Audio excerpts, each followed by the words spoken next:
You need a bag, I guess. We used to have some, but we gave them all out, so... Feel free to use it if you find a bag, though. I'm sure there are some out there, somewhere.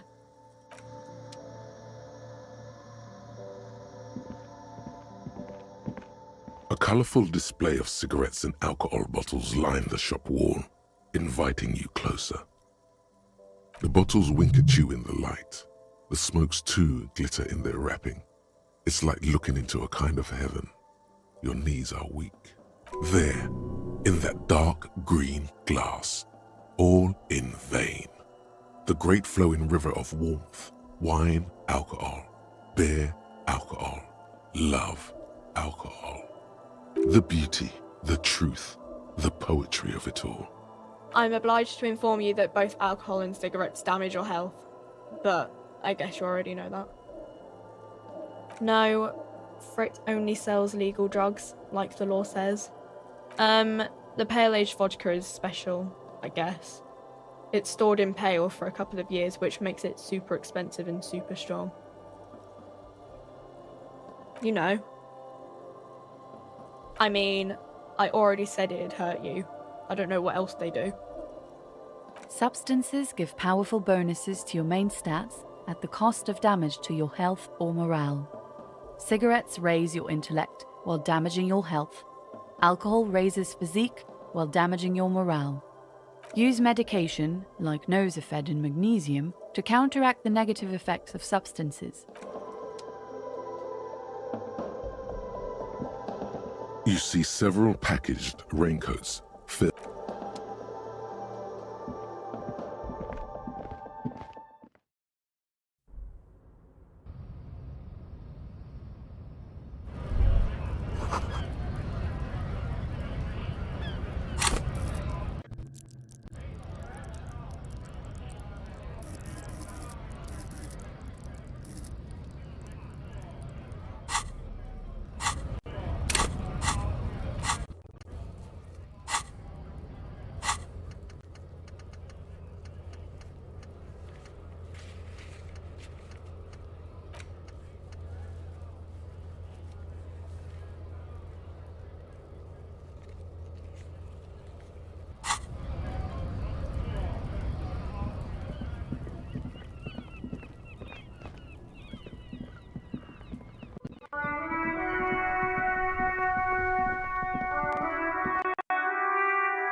Can I help you?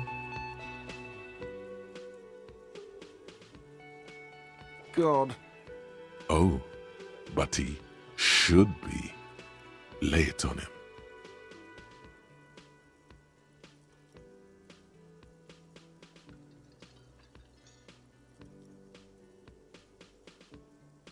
Life doesn't have a back button. Now get off your ass and speak the truth about Sylvie the whore. Wonderful. It is. It's wonderful. What? What does that mean? Cock carousel?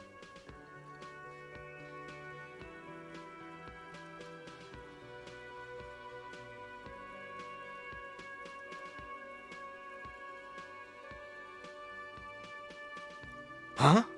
Yeah, this feels right. It feels wise. Good setup. Now speak the real shit.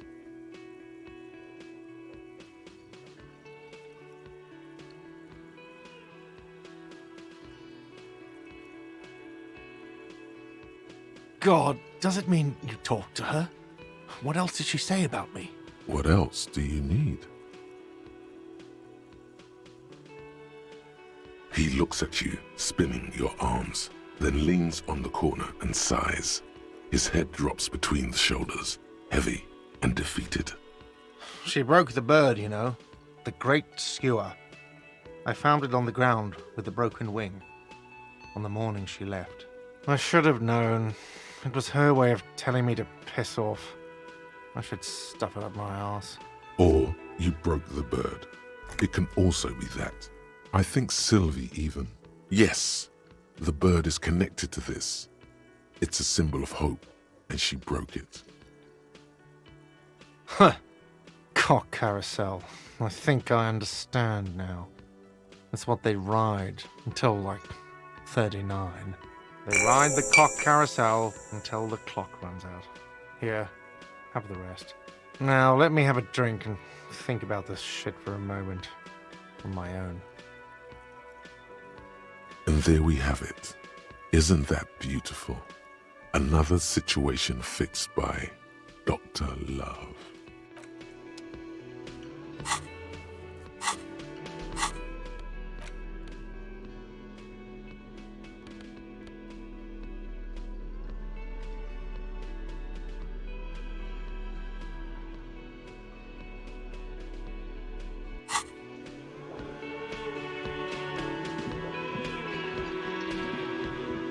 Can I help you? What thing? Yes, not the whole damn union, thank God. Just the nastiest and loudest faction. They come here in the evenings. Dumb, unruly types. Think they're big shit. But they're good customers. They place big orders and always pay on time. We should find out who this Lord faction is, occupying the booth. Loudness means talkative, and we need info. We don't. We have to wait. They'll show up sooner or later. Men get hungry, even striking men. If not today, then they'll be here tomorrow. There are these things called days. You sleep between them. He's saying they'll come after you've slept. Just making clear you got that. What are you, a cook now? That's none of your business. He wasn't pan-fried, he was lynched. What could the kitchen possibly have to do with... Fine, okay. The kitchen is closed until 1 p.m. because the cook is working. You can snoop around after that. What? By the way, you should come back to this thing-based questionnaire if you see anything interesting in the whirling later. Yes, have you got it? A lot. A lot. For the room, drinks, and broken window. Like what?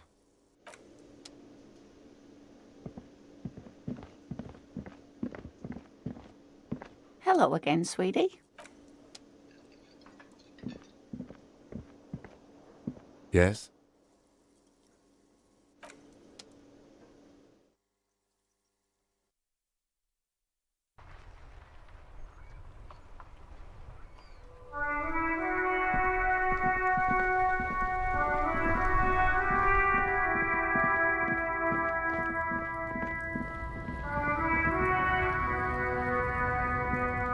Hello, compatriote.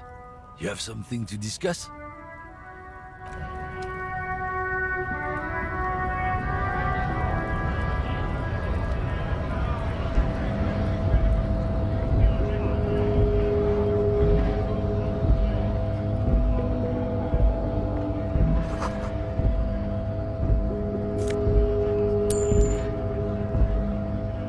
A lorry stuck in the traffic jam. This big, heavy Grad-made machine is well kept for such an old machine. The windows are clear. They've been recently washed. You can see a lorryman's cabin with personal belongings, stickers, insignia. The driver has adorned his space with a substantial collection of peculiar paraphernalia. Proclamations about honor, strength, and purity are glued to various panels. A large metal pendant hangs from the rear view mirror. The pendant features a sun crown with wavy rays. It is the seal of Royalist era Revachol. The back end of the cabin has a small perch to sleep, large ashtrays. There are several suns and wheels sewn into the curtains. A book with ragged edges catches your notice. The front cover features a large, muscular man. The title reads, Man from Eamdal in the lost city of the Pygmies. Racist nationalist paraphernalia. Not unusual in this part of town. This is our guy. Likely, yes. This guy's proud of who he is. Drapes it all over his machine.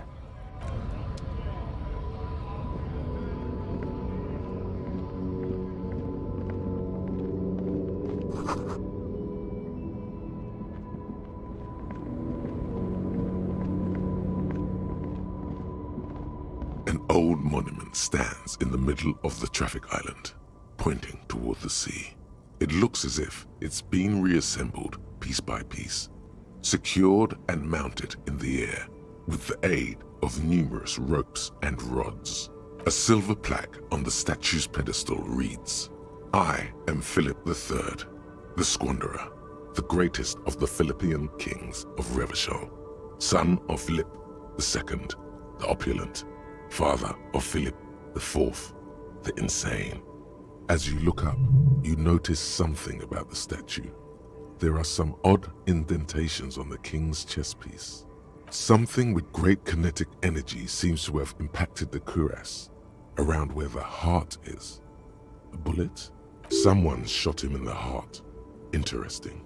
Okay, I can't see it, but I take your word for it. Well, Martinez is riddled with bullet holes. This place saw a lot of action during the revolution. But the statue is recently renovated, so maybe a joke? Target practice or a political statement? Why not? What this shows us is guns aren't too uncommon here, and people still shoot them, sometimes at kings. The king stands high above you, surveying the bay, mute and indifferent to your sightings. Even by the standards of the Philippian kings, old sumptuous Philip was known for his profligacy.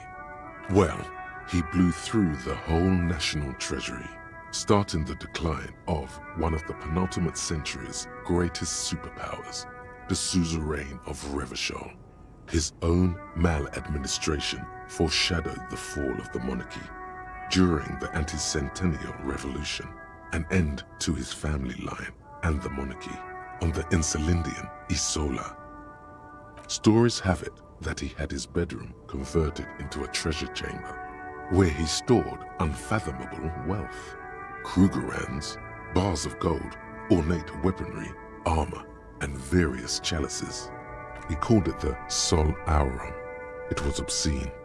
There were whispers he slept on a huge pile of gold-dipped feathers, like some obese dragon, instead of a bed, like a normal person.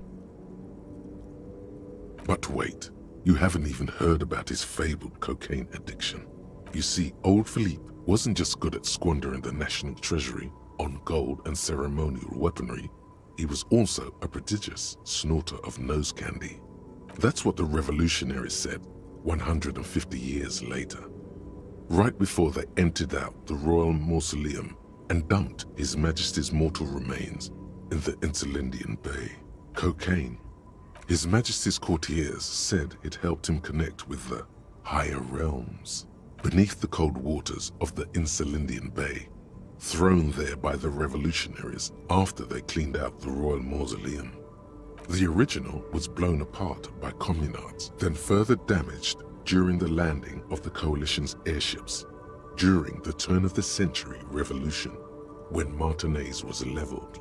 Most historians think the coalition's hasty landing may have ultimately saved the statue. If the communards had more time, they would have reduced it up to even finer pieces. Some years ago, a group of liberal, artistically inclined individuals, designers mostly, thought it would be ironic to restore the statue of the most wasteful ruler of Revachol in the poorest part of the city. The statue is supposed to capture the moment it was blown apart, like an instant frozen in time, a rare butterfly trapped in amber, floating on a sea of shit. People in Martinez tend to disagree, as do many prominent art critics and thought leaders with more nuanced social awareness than the young ironists. Those critics might have it wrong though. There's more to it than just ironism, but you can't say what precisely. Perhaps this art mystery will be solved at a later time. Philip III, the Squanderer, however, with his bronze face up in the air, doesn't seem concerned about what the hoi polloi think of him in death. Not that he ever did in life either.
manacled woman does not greet you.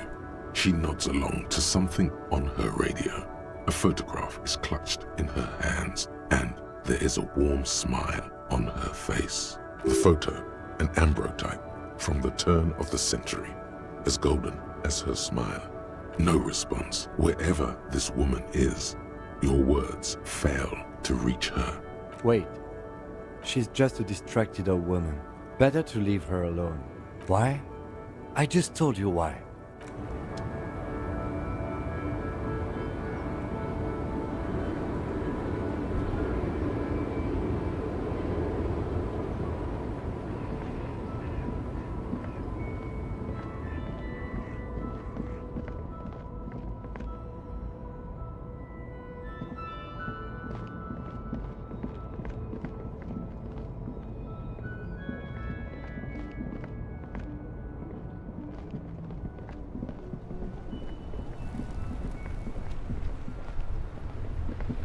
Now it's turning into a kind of a snow limp.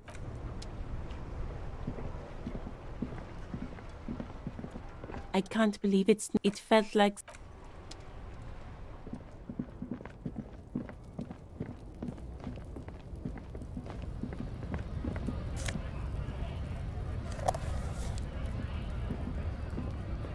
Hello, compatriote.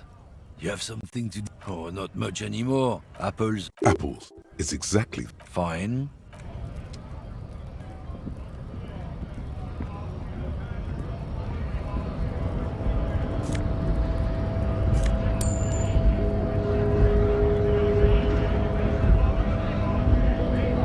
Bastards! We have a right to work! Hold up and stay frosty, everyone. Cops are here. You here to fuck with us? Beat the honest worker down. Good. We're fighting for a cause here. Right to work! Right to work! Besides, we're not that different.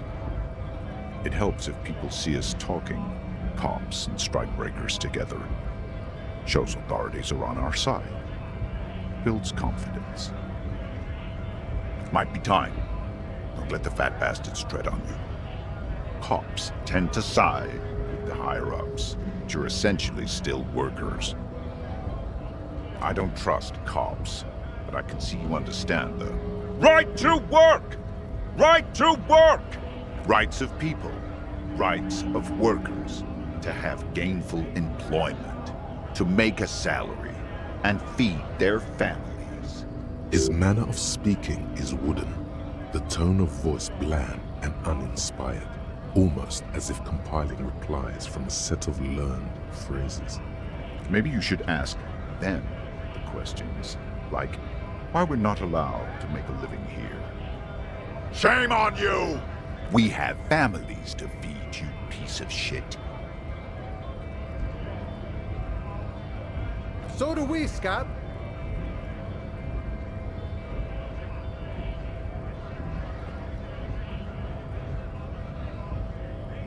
Honest men and women with rights to work, to be useful, not toys for corporate interests. We came here to help the Hala run smoothly in time of crisis. If union fucks don't want work, they ought to let in those who do want work. I have a question. Why do all these men follow your leadership? You think they follow because I'm big and loud? No. They follow the rules of the market, the rules of the economy, because they were given a job to do! When a bunch of ungrateful, lazy cockroaches can't get their act together, decide to block honest work for other people. Beats me. They mumble nonsense about boardrooms and workers' rights, while we have the right to work! There's something odd in the way he carries himself. His set of clothing looks vaguely mismatched. The different pieces of the attire seem ill-fitting. His shirt is far too small and an unpleasantly tight fit, while the overalls, held up by a belt, seem to fit a man with much more corpulence. He ignores your question, choosing instead to turn to the emaciated workers, raising both fists in the air. The clothes are obviously not his. Silence is the answer. There's something off here, but he won't say what. You've been talking to him for quite a while now. Something is off with this guy. Ask him where he's from. Have fun. Union shits are on full strike. Don't think they're going to let you through the gates.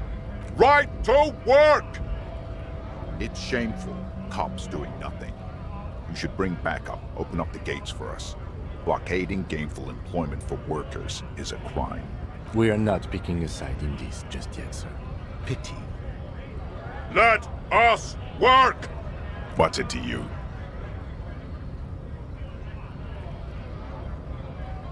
Am I a suspect? Done no crimes. I only fight for the rights of people. Every once in a while, it's like you can see glimpses of another guy under the guise of this fighter for jobs. He seems a more brutal, cunning, and suspicious person. Just a hunch. Or you just might be paranoid. We're all workers, right? Workers stick together. Came from the eminent domain, in Jamrock. Backgrounds in odd jobs, heavy lifting, cargo hauling, bouncer work. I know the drill. Worked at Territorial. Ring a bell?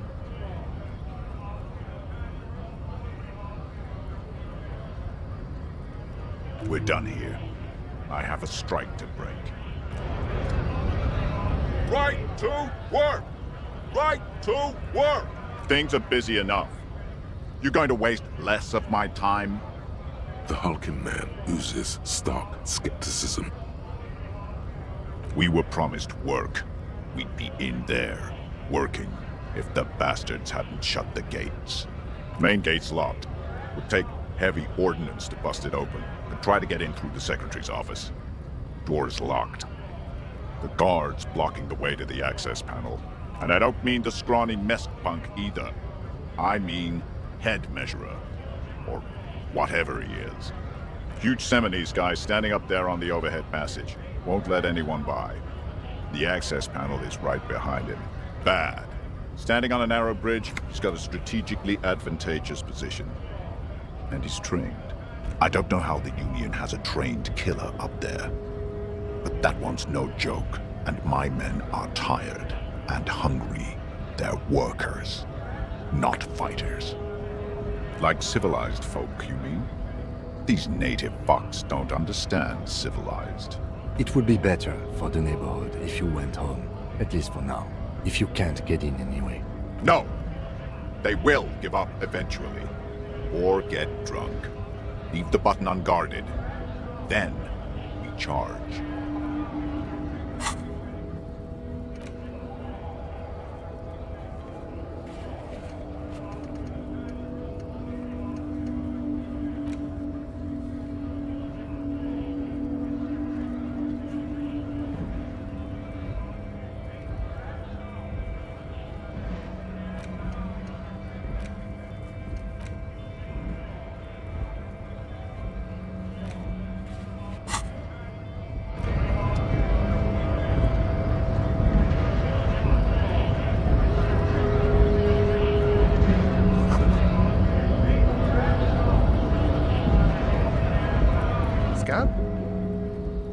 You're hazy on the notion of a scab.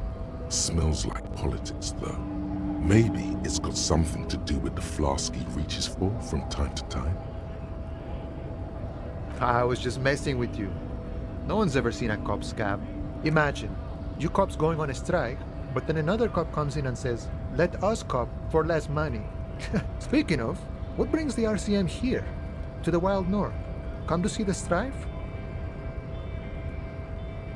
Murder, huh? That sounds like a lot of hard work. You'd never see me investigating a murder.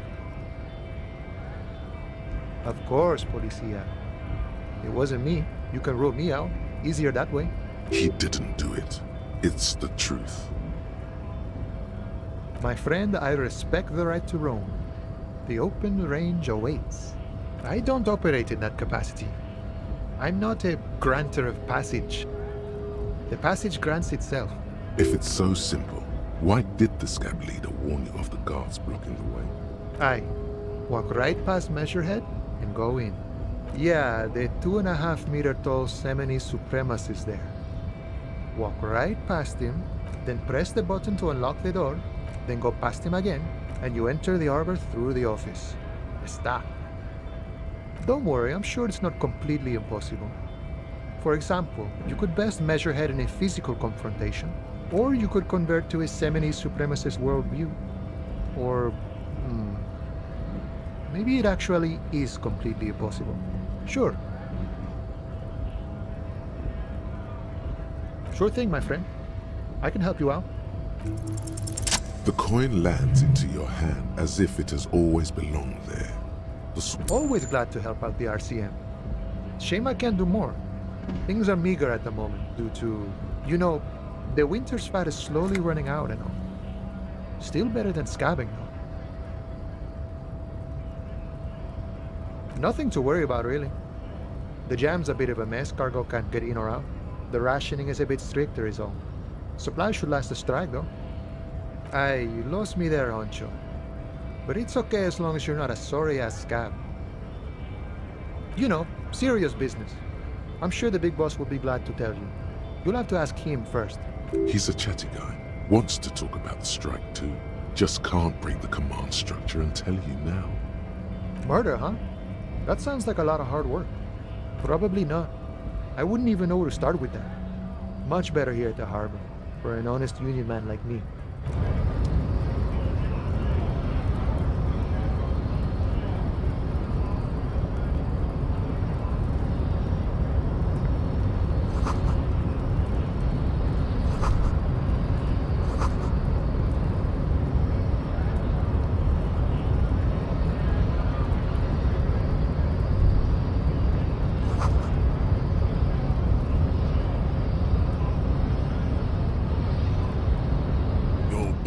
Betrays your degeneracy.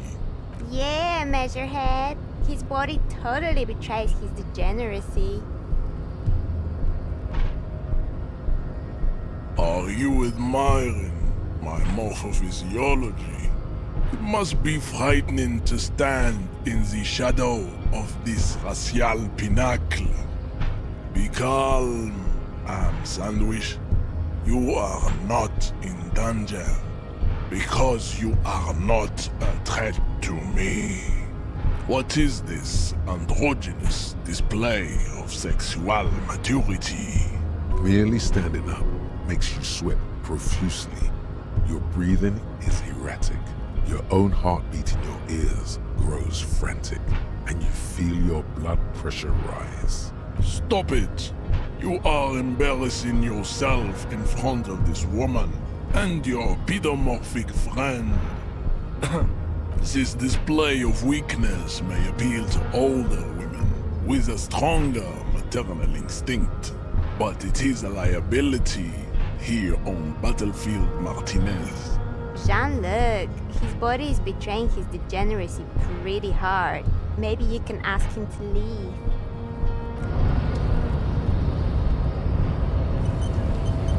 Your body, that is precisely the negligence that has led you to succumb to Al Ghul. You reek of it.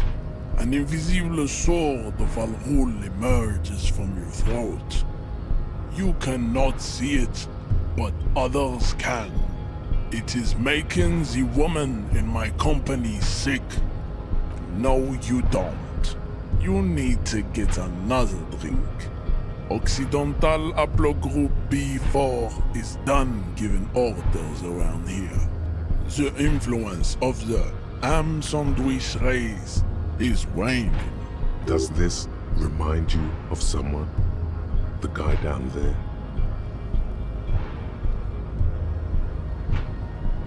Look at my craniology. I am the pinnacle of my haplogroup. The pink blob is a bad example, even of yours. It saddens me. You were once a noble and powerful race. You gave the world eugenics, electricité, and powerful weapons of war like missiles and aerostatic aircraft. You made great gains in metallurgy, race theory, and statecraft. You dominated lesser cultures, like the deformed Hemians and the inexplicably potato-obsessed Khoikos. But now your ascent to the genetic summit has halted.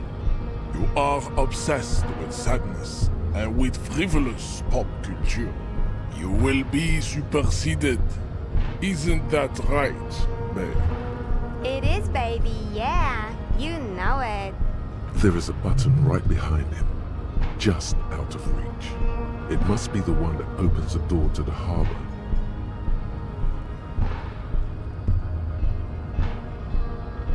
Enough with this begging. You should leave the stage of history with dignity by inviting the other races to a great world war. Bring your troops to the Simonine Islands and to Boogie Street, and we will pulverize you. When you are gone, we will build a museum for you. The walls will be lined with bottles of Al Ghul, your beloved beverage. Inside, we will store the odes to homosexuality you call art, and your microcephalic skulls. There may be a peaceful solution to this. You could internalize Meshahed's race theory. He would take you as one of his own. The best idea.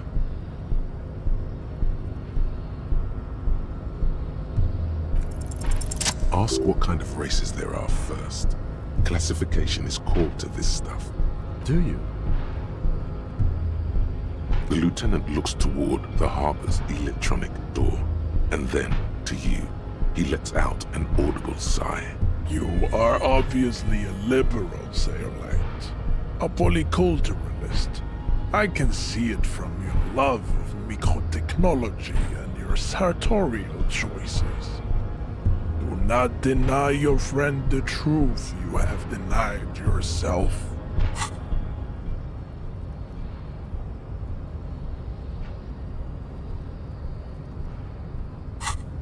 There are 3 categories of race. Type A, the heroic races. Type B, the servile races. And the vile CF race cauldron of pederasty. Which one do you need education on?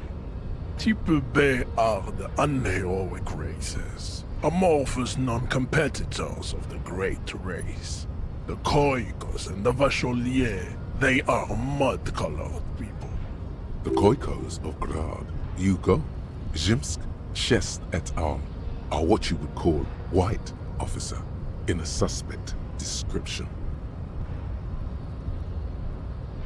Yes, to an untrained eye, the Khoiko appear white and pinkish, like a ham sandwich. But look into their eyes and you will see. They are of an indistinct color, and so is their skin. Unhealthy, muddy, and ashen.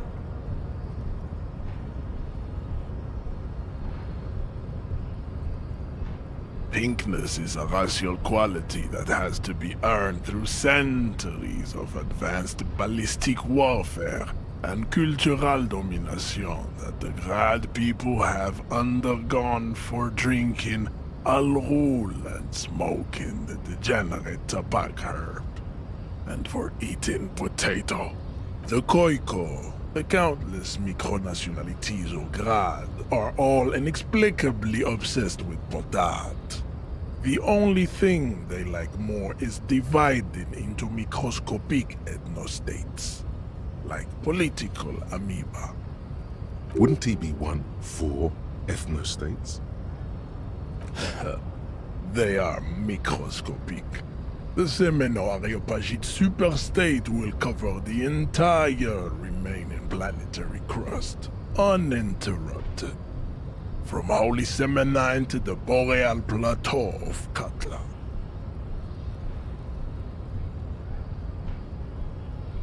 Its leaders will be the genetic epitome of the Simonese and Areopagite stock, elected by nature. not the base inner spoilage called Demos. The Revacholians, halfway between Type A and the Racial Cauldron. Two mixed to know right from wrong. You tried your degenerate little revolution, which was the single greatest failure committed by humans in our 82,000-year history on this planet. Is it 82,000 years that we've been recording history? You have very little idea of what is happening, but that seems a little off.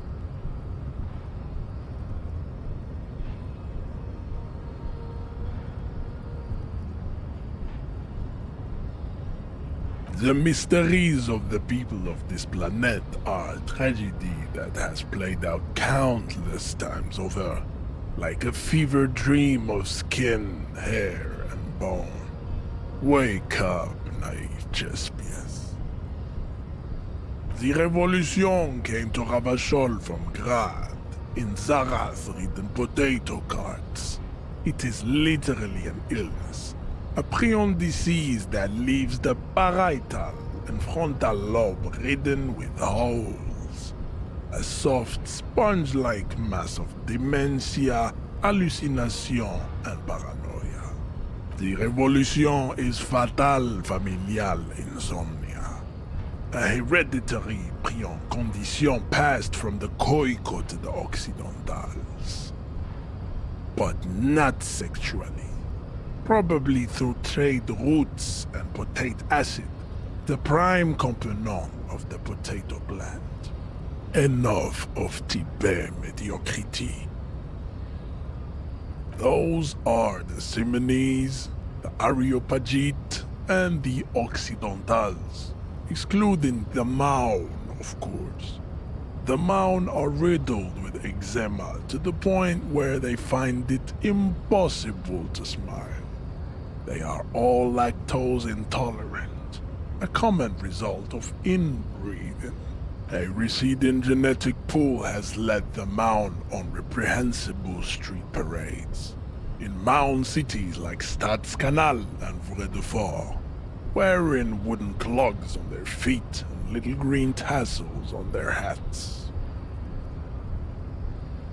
The Vespertines and Messenians of Vesper and Messina, the ancient Meteorans of Meteo by the golden Pisantic Sea, the Suren of Sur-la-Clé, and even the North Königsteiners, all have Type A race propensities. The other large Mondial civilization, the Mesk, are too yellow and oleaginous to count as a heroic race. True, they are violent and expansionist, but they have a glandular problem. Overproduction of sebum. Sebum is leaking into their brains, making them listen to El Mariachi music and eat toxic minced meat-based food, which in turn only produces more sebum. As proven by the Maun and the Mesk, Occidental Type A is in retrograde. The Simonese and the Areopagites are on the ascent. The Areopagites are sleek, long-headed. The Simonese are powerful, mesomorphic. The former is an immutable progenitor, unchanged since the Super Isola of Pericarnassus. Ancient brains rest in their slender skulls. The latter is perfected and adapting. Together they form the Simeno-Areopagite, or Simeopagite super race. That is all. There are no more Type A races in the world. Types CF are a museum of failed chimeric experiments and tragic maladaptations. They are tortured creatures waiting to be put to sleep. Your morbid interest in them worries me. It would be cruel to entertain ourselves with their deformities. Were there any able-bodied races you needed education on? You understand nothing. To solve the great race enigma, you have to first ask yourself, what is the race enigma? You have not even worded the mystery, let alone solved it. You need to internalize what you have heard here today, then return to me. This clarity does not come instantly. I cannot possibly imagine what else we have to discuss, Tibere Vasholian. Your love for disco music and venereal disease?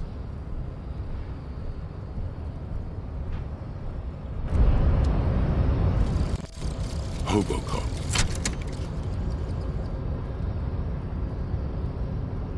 Technically, you wouldn't be a cop anymore, but a hobo.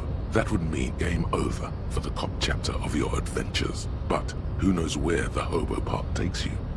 To the bar? The old L'Assommoir? To the pier or the sewers? To Le Royaume, where for 300 years they interred the dead. You could plunder royalist crypts for long-forgotten triple malt bourbon, then fight the Aramakan beast that lurks the bottommost sepulchres. The secrets of the city are all yours at last.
That sugary black rum stain on the counter makes you teary-eyed with joy.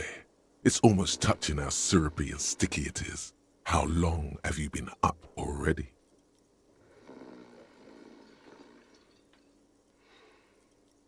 Attaboy. It's coming back to him. You had your mesolimbic reward pathway worried there, not thinking about drinking all that time. It was like you weren't yourself. Maybe later? What is this? Casual Friday? What's with the lackadaisical laxman attitude? You used to be passionate about getting your drink on. Show me you're still young. Show me you have the fire in you. Lick that stain off the counter right now. What happened, man? You used to be cool. Go get your boring normal person drink then. Get your drink on and your act together.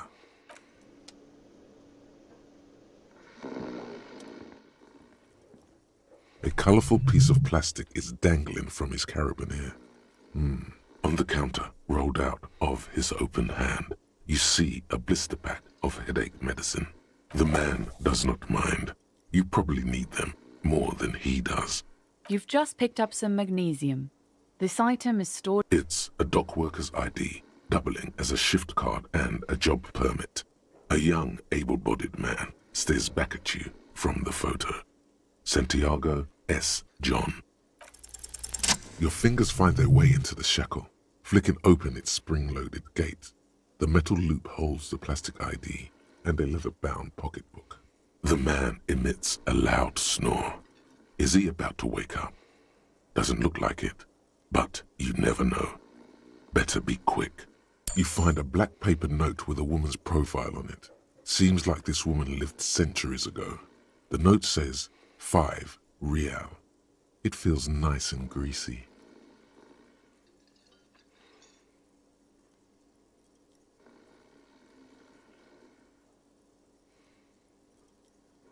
Yum yum. Money.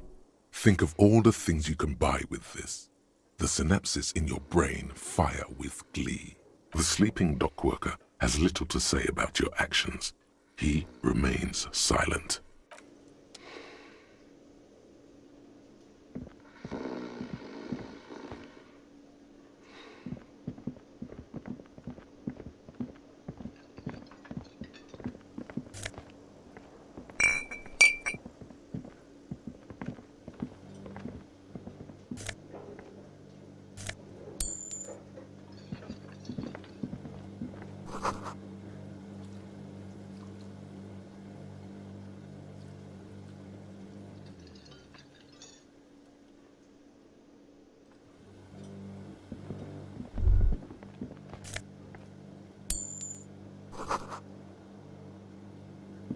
A thin man is smoking below an exhaust hood, occasionally sipping from his mug.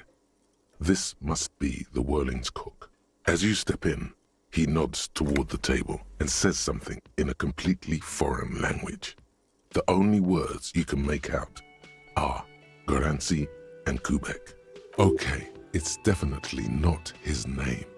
Whatever you do, please don't call him Goranci Kubek. Please. It's not funny. The man puts his cup down and replies something, his left hand drawing arcs in the air. He smiles and bangs his ladle against each of his pots in turn. It's almost like music, especially with the sounds of assorted dishes boiling and simmering on the stove.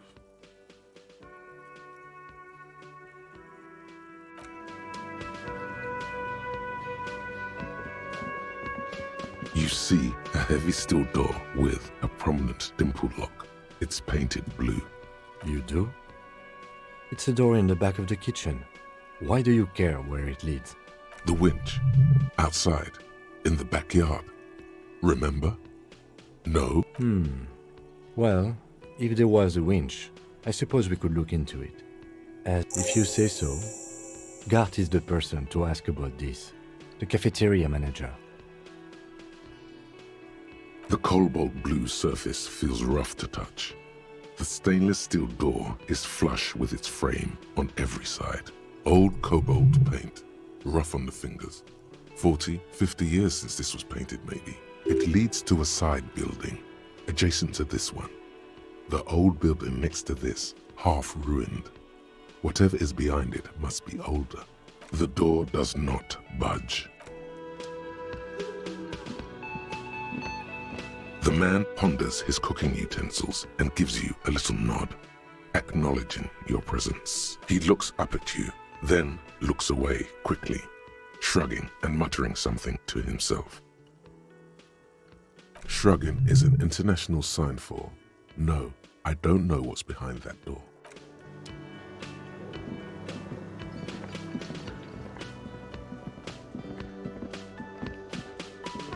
Can I help you? Another thing. Great. I love those. Oh, yes, that door, sure. There's nothing mysterious about it. It's just a door. No, I don't have a key. I don't know how to get there. And I don't care either. It's not like I've been wondering about it for 10 years. It's just a frit warehouse, probably. Or some boring storage space with a bunch of old junk and dust. He's attempting to maintain an air of indifference. It's absolutely not convincing. He looks at the dust on his finger and wipes it off. Oh, yes, that door, sure. There's nothing mysterious. No, I don't. Awesome. He's Fine, okay, a little. But my job doesn't leave me time for wondering about one locked door in one of the cafeterias I manage. So I haven't opened it. I have cleaned the whole place 100 times over, though, after the animals. And I haven't found a key, so good luck with that. Yes. We should find out. We don't. There are these things. Yes.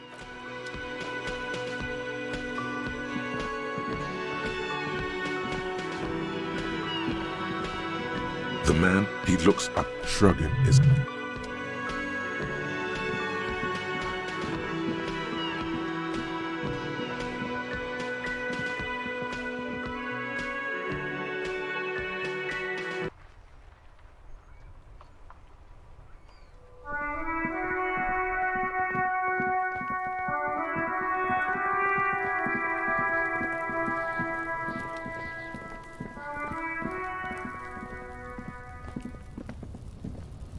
inconspicuous pile of the roof.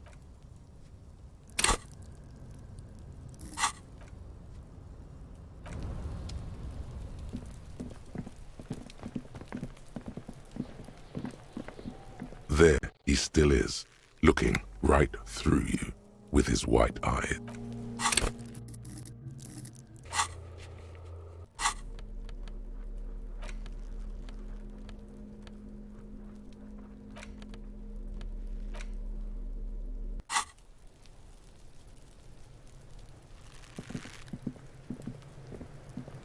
Fuck does Kuno care? The fuck about it? You're testing. Get lost! Kuno does.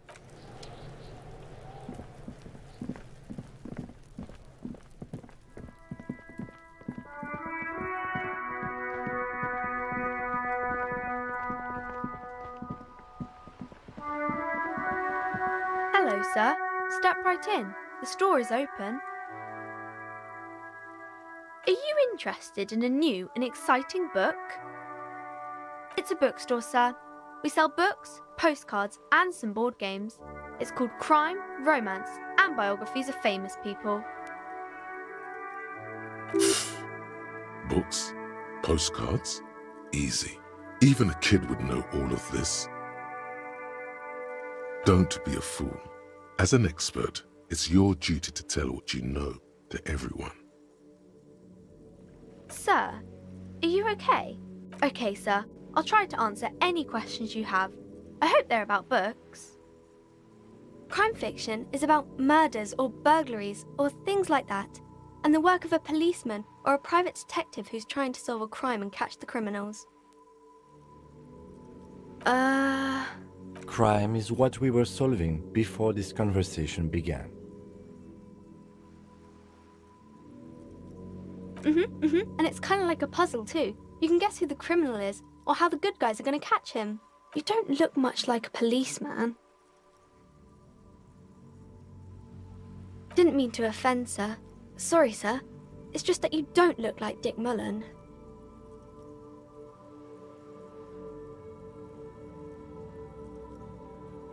Head, yes. No, your mind. Not head, child. Heads.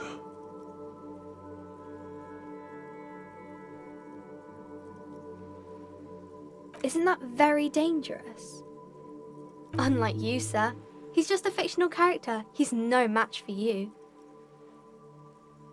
Maybe you can show me some real police work, sir. Like in the books. My name is Annette, sir. My mum, her name is Plaisance. She owns the store. She's inside minding the register or organising the stock. Feel free to step in and browse our wares. I'm signalling that the store is open. Otherwise people might not know. They'd miss out on the crime, romance and biographies of famous people. Oh no, sir. I'm happy to help Mum by luring in customers. Besides, I have some hot juice in my vacuum bottle to keep warm. I do my studies at home at the moment. I have to help Mum keep this place running. Mum says it's necessary to do both because it builds character. Mum says a proper worker is dutiful. That's how you get ahead in life. You succeed. There is stress and unease behind these words. She's reciting etiquette. Mum says it's peachy. She was a little afraid at first. There's talk about this house being cursed. Cursed in the way that makes them say that no business has ever really thrived here, sir. That they all go... Exactly. But we've been doing fine so far. We can go into the bookstore and ask about the case, but I don't see much more to look into here. Yes. Please do also look at our wares inside. The postcards and board games are there, sir. It does not manifest itself in any way. It does not exist. I liked it better when we were asking about Dick Mullen. No such thing. Anything else you wanted to talk? Nothing really, sir. Mum doesn't allow me to sneak around in the back rooms or the cellar. I don't really know what's there. It does not. Maybe I can tell you about some of our books instead. The girl keeps her hands folded, hidden. Why is that? What do you mean, sir?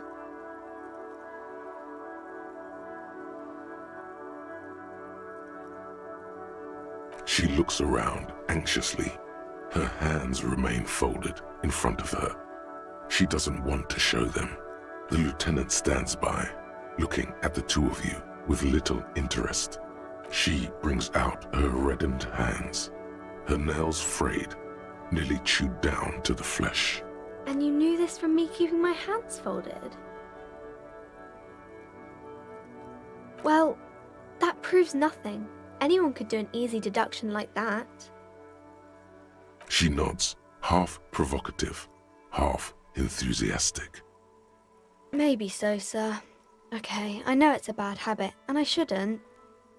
It was okay, sir. There's more that can be achieved here. Ask her to do the same. You're quite sober.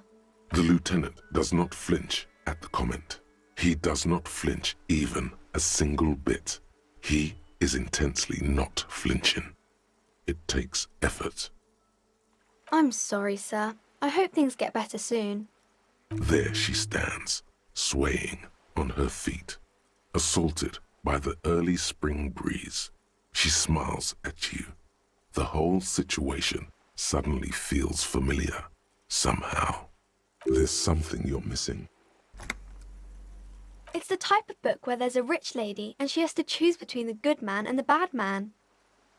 Or there could be a story about a poor lady getting a rich man. It's about man and lady business, sir. I haven't read many of those. Maybe you should ask Mum.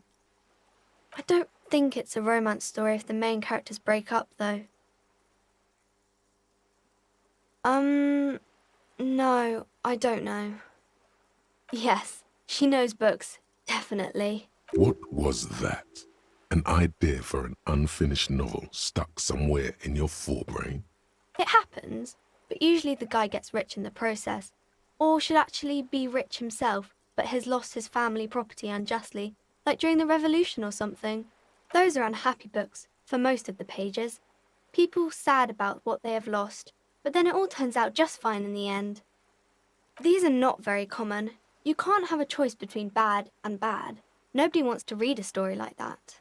Well, maybe then it's fine. Maybe if the lady then decides not to pick either, because she doesn't need a bad man. Yes, that would be interesting. That's really not a proper romance story. That's more like everyday life. Not in romance books, sir. These are about nice and pretty people, and everyone is happy in the end. Maybe some about other books? Oh, kings and queens and generals of old, or artists and writers, or musicians, those kinds of people. There's usually something extraordinary about them. I think that's why people read them, to find the secrets of their fame. Seems like most people who read those books fail to get more famous from reading them. But it does make the famous people more famous. Annette's expression remains ever so helpful, but she doesn't say anything. Okay.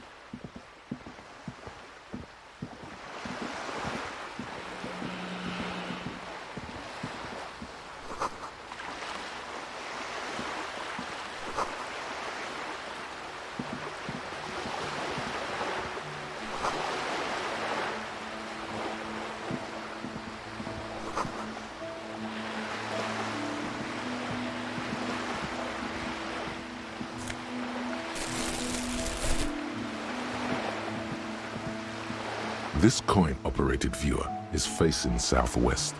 Its coin slot is full of fossilized bubblegum, rendering the machine permanently inaccessible. A thick layer of graffito covers the lenses. You spell out the word Onug written on the other side, with N and C scribbled backwards. That's Kuno on the lens. Under the graffito, a sea of blues and greys appear.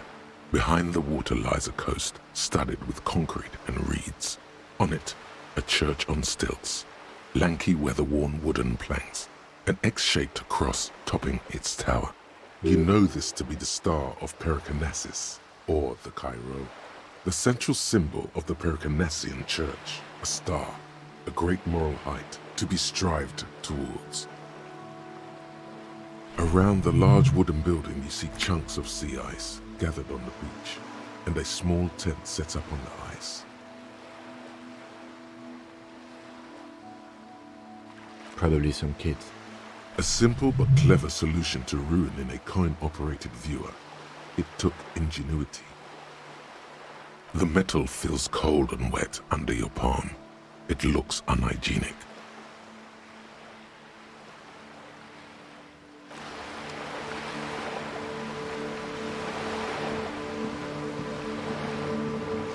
This coin-operated viewer is facing south. The instruction manual says to insert 25 centimes and pull the handle while looking inside. Then use the focus knob to zoom in if necessary. Why place a tourist attraction in the middle of such poverty? There was a revitalization project in 49.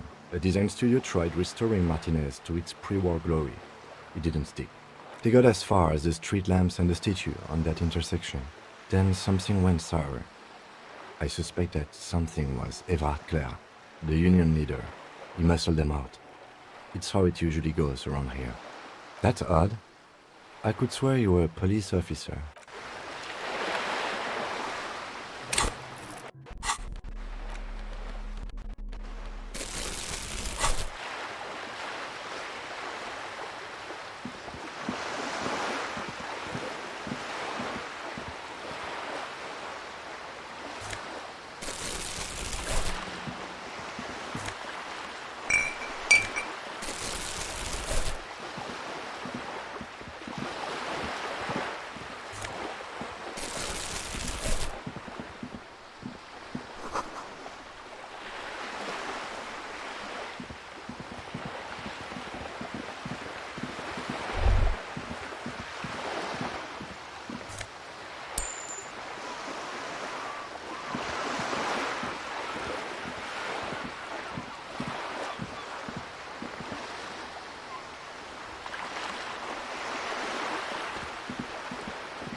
Have you no shame?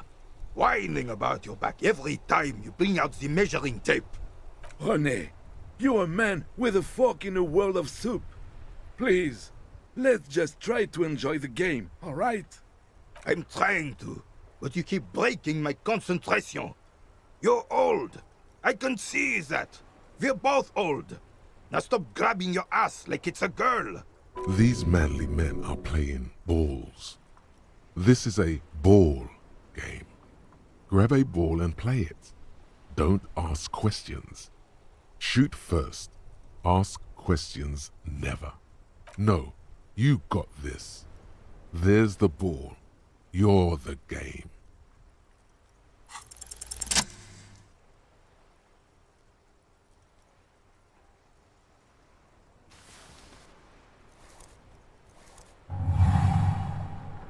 You are immediately surprised by the ball's lack of weight. No matter, you'll make it work. The cold metal ball is surprisingly smooth against your neck. It has a pattern on it, probably a sponsored ball. Yours would only be covered with bumps of learning and scars of victory. Already your muscles are adjusting to the weight, the nervous system calibrating, until you and the ball have merged into a single entity. The man ball is ready.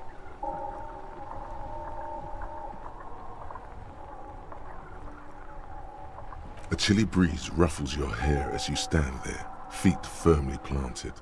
All sounds, smells, even the wind, everything fades until the only thing left is the union of man and ball.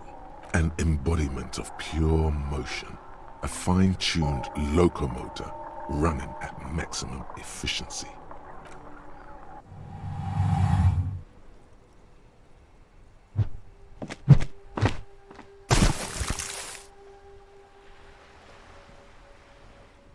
Merde!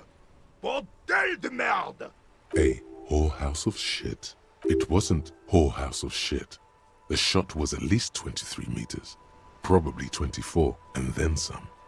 Nothing to be embarrassed about. What the hell is your problem? You vandalized our game, son! We can't play pétanque with 5 bull! Well, it damn well isn't. It's pétanque. You ruined a pétanque game. We want our bull back. Take it easy, René. This is just a misunderstanding, isn't it, officer? No harm done. Of course there's harm done, you orange slug. You owe us a goddamn bull. Good.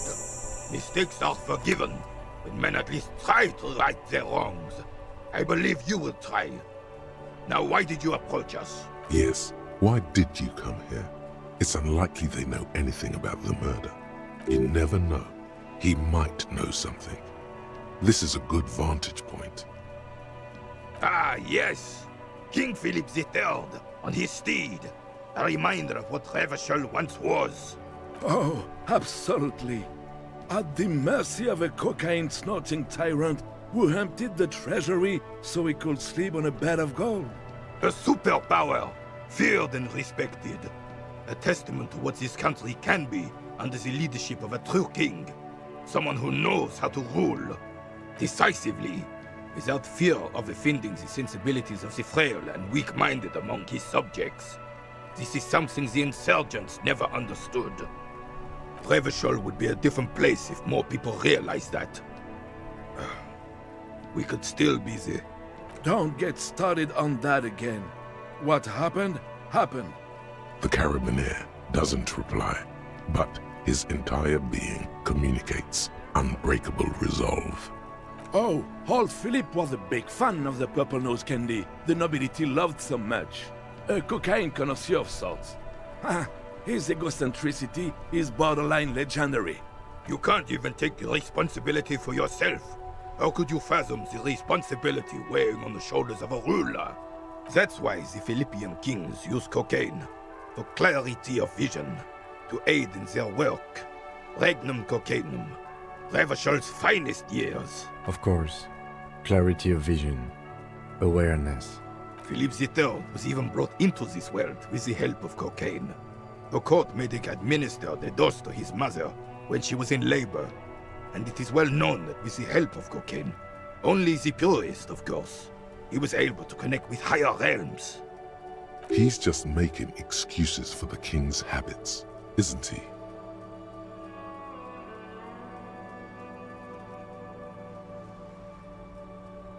Please, officer, don't encourage him. Do spare us the cocaine fairy tales. The RCM isn't interested in them. Yes, indeed. We're not here to investigate the drug trade of centuries past. Right. Yes. The terrain here provides an interesting variety to a familiar game.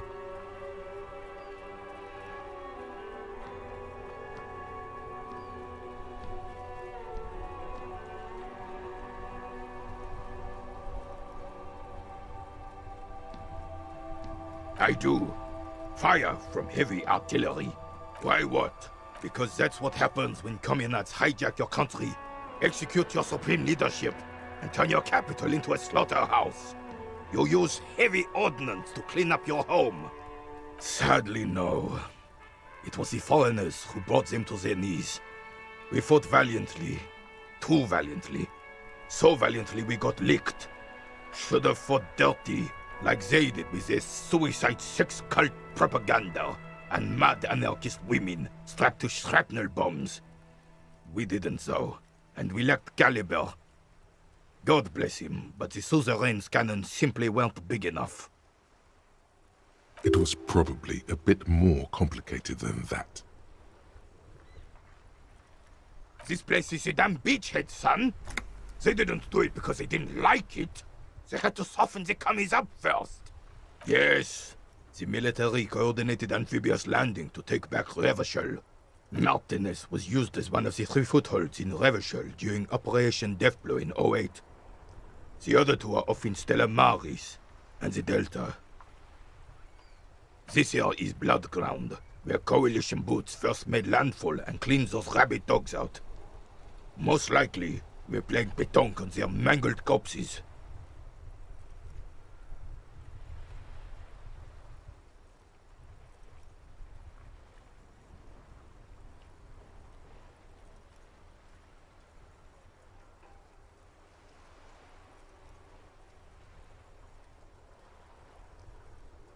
Blood ground. You got old René going there. Like he isn't hungry enough already. Damn right, son. They lit the fire of hell on the city before they stormed it. And it worked, too. The rest of the city got cleaned up, but Martinez they keep as a monument. And now the Union Socialists are practically running the place. Well, it's your own damn fault. You, we, the Coalition, Revachol, whoever you want to blame, never finished the job. Officially, the party never surrendered. Of course they still hold influence. You don't even begin to truly understand the players on the table, let alone the specific circumstances surrounding the... What do you think? Thinking men have opinions on these things. Present one.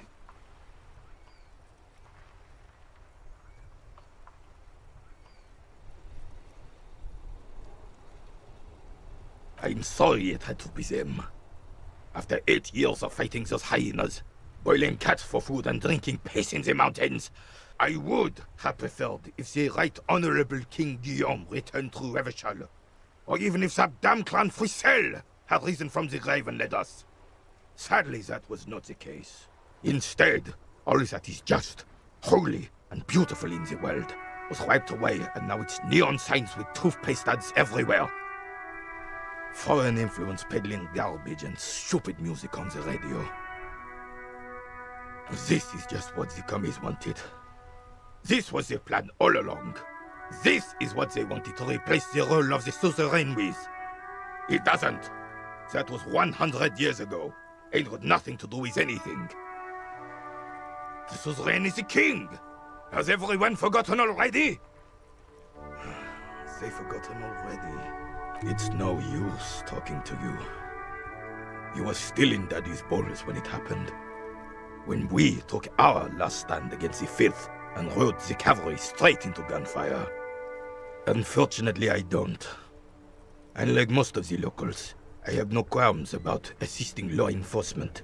But this affair has passed me by completely. In Martinez, the Union is the law. So can you really blame them? Cop is a pejorative term. I don't have a problem with policemen. On the contrary, I admire the effort to bring order to our streets. He doesn't know about the crime. Your time is better spent discussing politics. If I knew, I would not be afraid to tell you. I simply don't. I'm an old man, not a coward. The daily business of the riffraff no longer concerns me. 'Tis true, sire. He knows nothing. It's clear you like the hard stuff, Brota. Lower intestine? The term is metabolic and circulatory system. Fascism, Brota.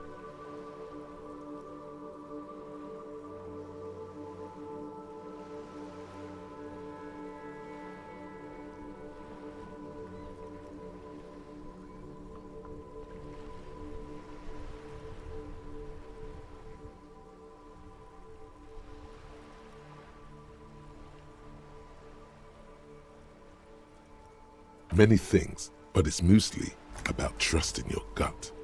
Who does your gut tell you is the source of Revachol's problems? Yes, them, but also Women. Women, men of war. You don't like them. They're insane. Their idiocy needs to be scrubbed off this world with rubbing alcohol. Woo men need to go back to the fucking kitchen. That's what fascism boils down to. The rest is also important. But the main thing is that woo men need to know their place. Stomach truth. You're having a stomach truth. Because you've said the hard things that others won't say. The good things, you've said them many times. Okay, yes, let's call it that. Good thinking. That sounds much better. Traditionalism. You like the sound of that. You're going to keep your views, right? Keep your views, Brota. For the nation, smart. Best not to mention the woo men too often. That's why you're the head and I am the stomach. Of course you are, Bruta. Of course.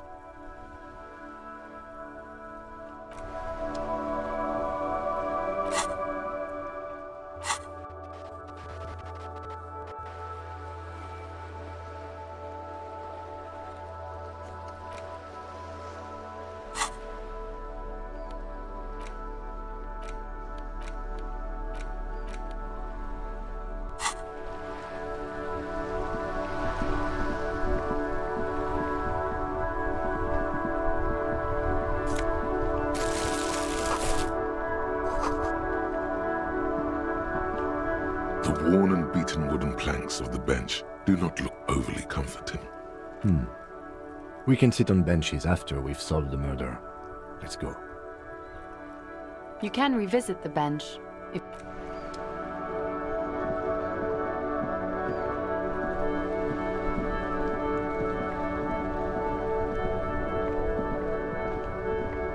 Inside, you see a set of steering levers, a radio microphone, a pull-out toolbox, and the soft glow of the fuel preheater gauge. As you tap on the gauge, the indicator pin jerks as if startled. It's in the large orange sector, indicating the engine is warm. Next to the gauge is a red switch labeled heat. There's no use pressing the heat button. It won't start without the ignition key. Translation: we're not going anywhere right now. The white suede feels luxurious under the touch, and the metal clutch handle so very familiar in your palm. Your fingers waste no time closing around the handle. Clutch disengaged. Release the handle. Clutch drops. Right foot yearns for the familiar touch of the accelerator pedal. You have synced with the machine's mechanical circulation. The smell of freshly treated leather. The lack of dirt and dust on the dashboard, and a neat little brush in the cup holder. All seem to be whispering, I'm good, cherished and cared for, in the hands of a tending owner. You feel an uninterrupted connection to the mechanics. Of course it's only in your head. Of course it is. But it almost feels as if the clutch handle is gently squeezing back.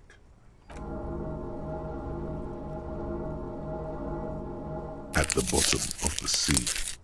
So strange. The machine is not on the bottom of the sea at all. It's right in front of you, well kept. Why did it say that? The handle is pulled back. Somewhere deep inside the drivetrain, the disc is mated to the flywheel again.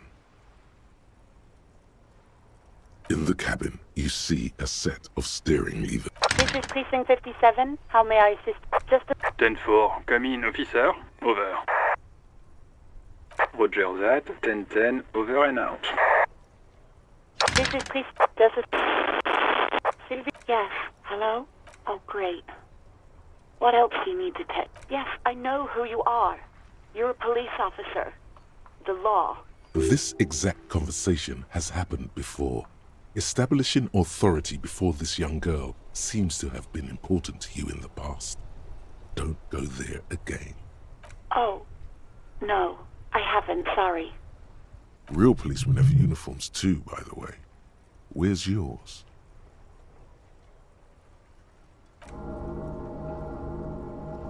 Yes, you absolutely should. It's awful that you lost it. Uniform? I never saw you in any uniform. You had your things on. The disco things. Please, no. Not this again. Everyone saw your cool gun detective. You were trying to impress some people with it. everyone was eating, and you were waving it around in everyone's face, begging them to describe it. You said it calms you, and then you started making suicide jokes. It got pretty graphic. Oh, those again. I have been trying to wean you off them. You know, when you put your gun, your actual gun, on your temple and pretend to shoot your brains out, off of that, people don't like that. I remember this. You were screaming things like, "My brains are all over the wall, painting them red. I won't be seeing it, 'cause these are my brains. I can't see without my brains." Very nice visuals there.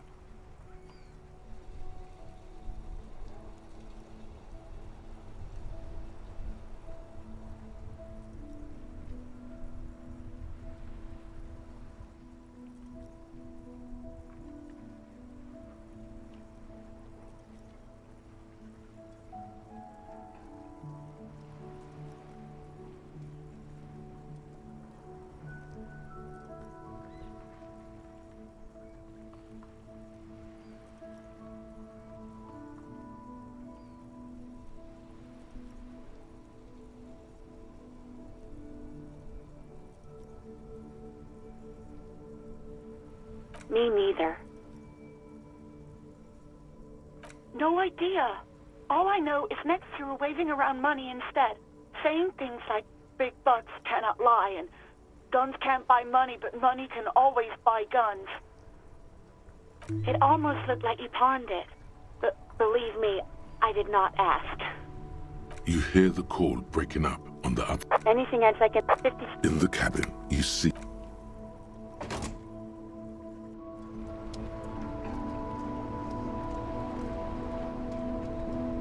Yes?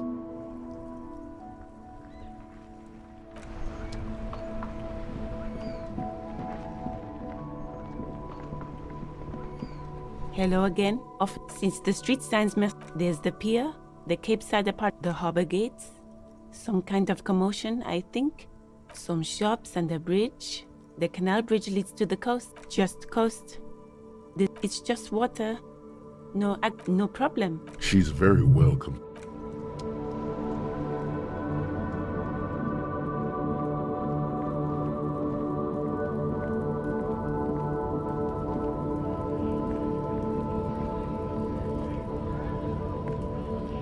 Hello, compatriote.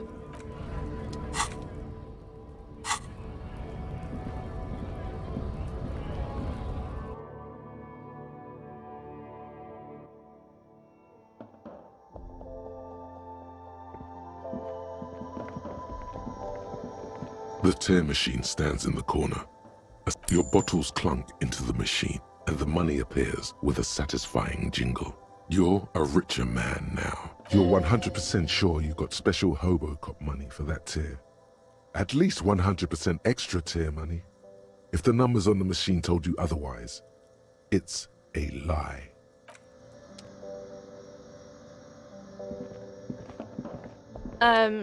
Is this about the question? A warehouse? I don't know. Maybe. I don't really care what Frit does. She scrunches up her face into an expression of consummate adolescent skepticism. Fine. Frit doesn't have a warehouse. Just a little back room here. Okay?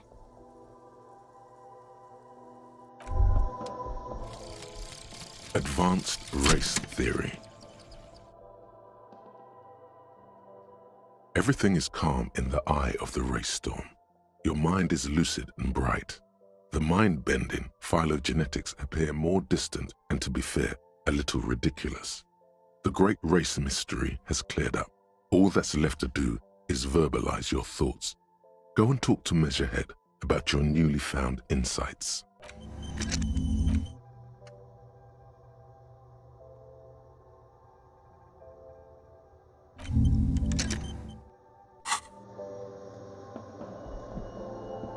A colourful Again, I'm obliged to inform you that both alcohol and cigarettes damage your health.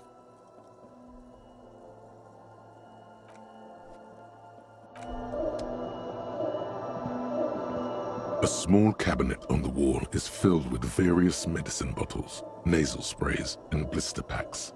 They all bear the Saint Baptiste. You see several packaged raincoats fill a lotion. Here you go.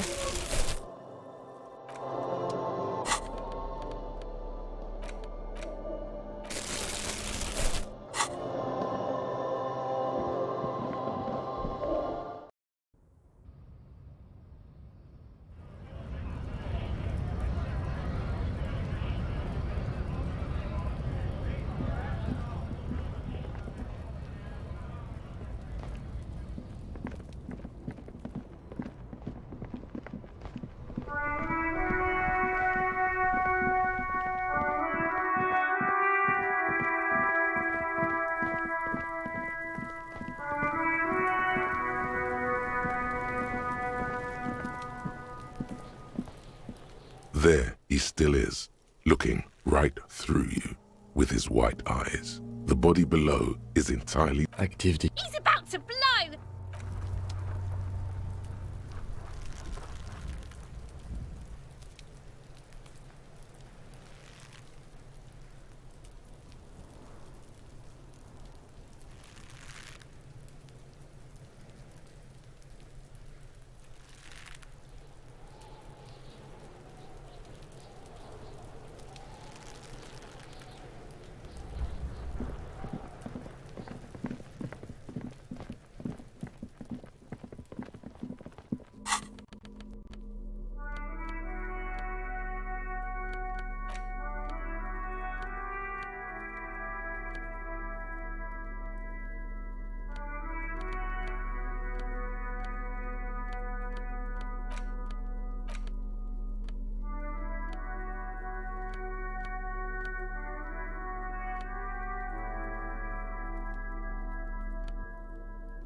Hi, Ace Detective. Are you here for more books?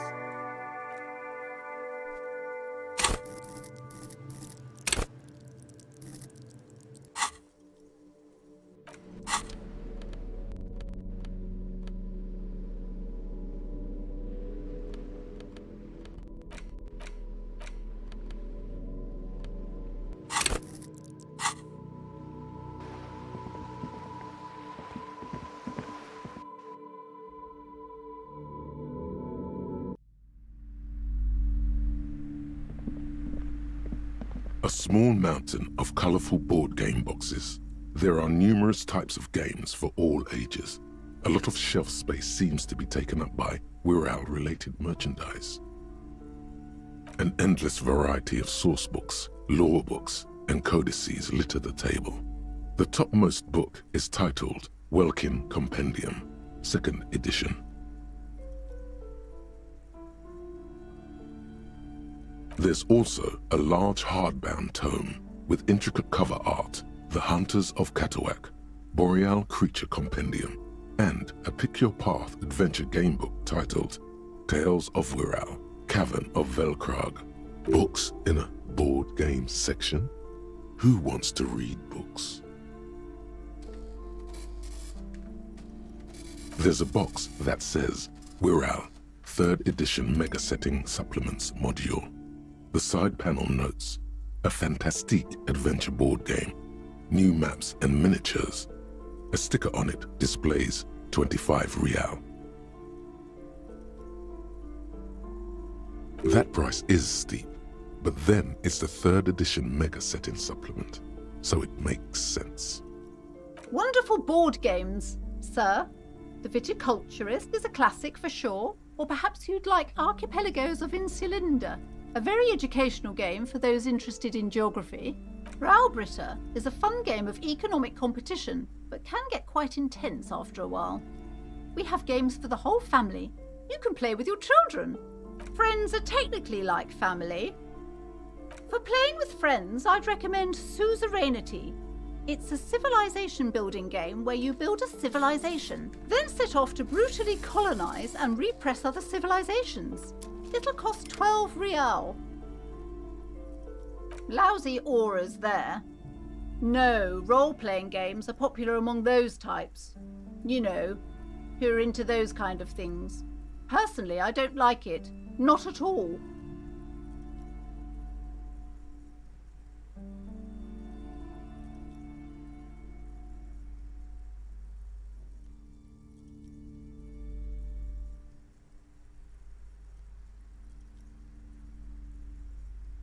I've heard they turn people into occult enthusiasts.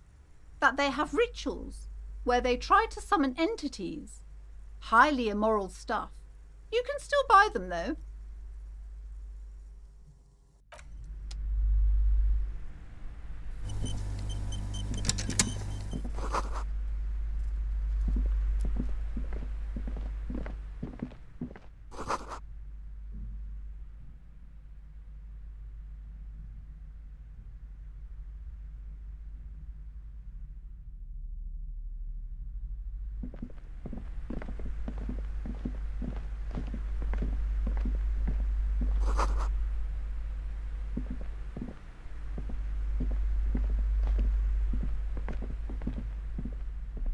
The display rack is brimming with worn paperbacks featuring an extremely muscular, sword-wielding barbarian on the cover. Nearly all the titles contain the word Heimdall somewhere. Rows and rows of Heimdall men blur your vision. You make out some titles. Man from Heimdall and the Mammoth Riders. Man from Heimdall, Return to Heimdall. And the solipsistic Man from Heimdall and the Heimdall Man. Maybe 100? Man from Heimdall and the sages at the end of the world. Man from Heimdall and the false god. Man from Heimdall and the scorched earth. Man from Heimdall, the Heimdall colonies. Man from Heimdall and the swamp beast.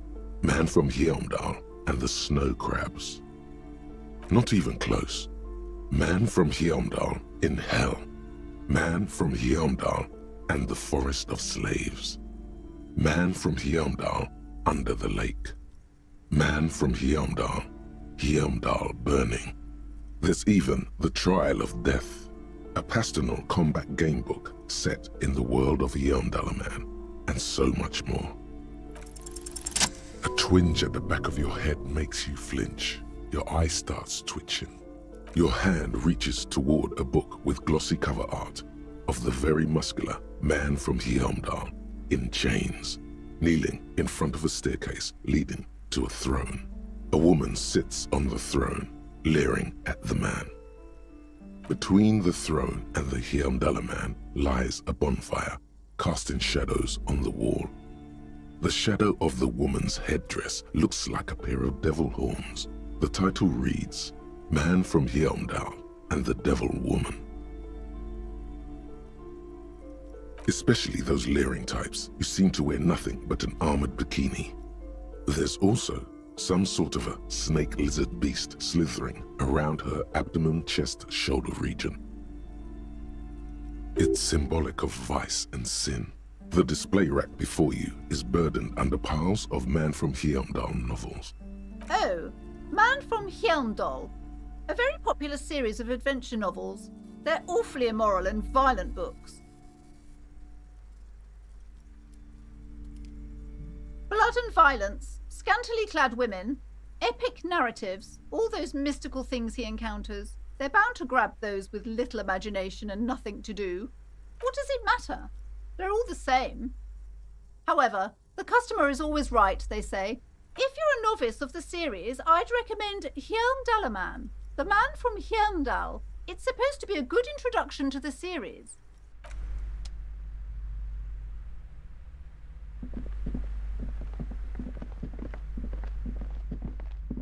These shelves are overburdened with books from the same series. You see the name Dick Mullen over and over. A couple of spook novels hide amidst all the detective books. Thrilling tales of spycraft and daring do. Crime fiction is a disgrace. An asinine misrepresentation of the physical attributes of the arduous everyday work of actual police officers. These books greatly overstate the excitement of police work, glossing over how long it takes to actually follow up on leads and eliminate dead ends. What's more, they completely ignore the psychological hardships of year after year coming into contact with people during the worst days of their lives. Not a single mention of all the stress this work creates upon the officer's family. Detective fiction just doesn't tell the truth at all. Now, would you like a list of all the books found on the shelf? Shelves filled to the brim with crime novels featuring the supposedly stalwart Vespertine detective, Dick Mullen. Oh, crime, robberies, murders, even sexual crimes. We're fortunate to have Dick Mullen and his stories to sort all that out. You're a police officer, apparently. You should buy all of these. They really do teach a person how to be a proper detective.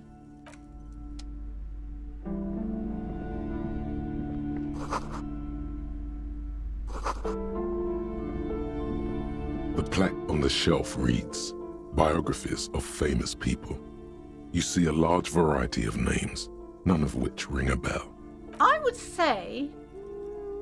The Greatest Innocence. Yes, most certainly. It's an important educational tool, delving into the depths of history, religion, and their relation to innocentic power.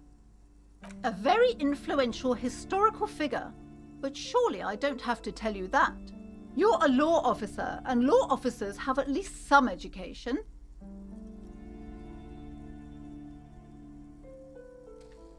The book is also very daring. The author aims to re-examine the universal understandings of the innocentic system, creating a fresh vantage point and a shift in the tired order of things. Certainly, it's prudent for a person to have at least an elementary understanding of history and society. Imagine the chaos we'd be in otherwise. You feel like you should get this one? Definitely. It's important somehow. There's something personal inside. Several maps have been attached to a bulletin board hidden inside the alcove. They're held up by small pins. The board has come loose from one corner. The maps look old and faded. Your eye catches a map of Insulinda, a map of Revachol, and a map of Martinez. I'm sorry, officer. The map of Martinez is the only one available. The other two are not for sale anymore. And besides, you could scarcely afford them.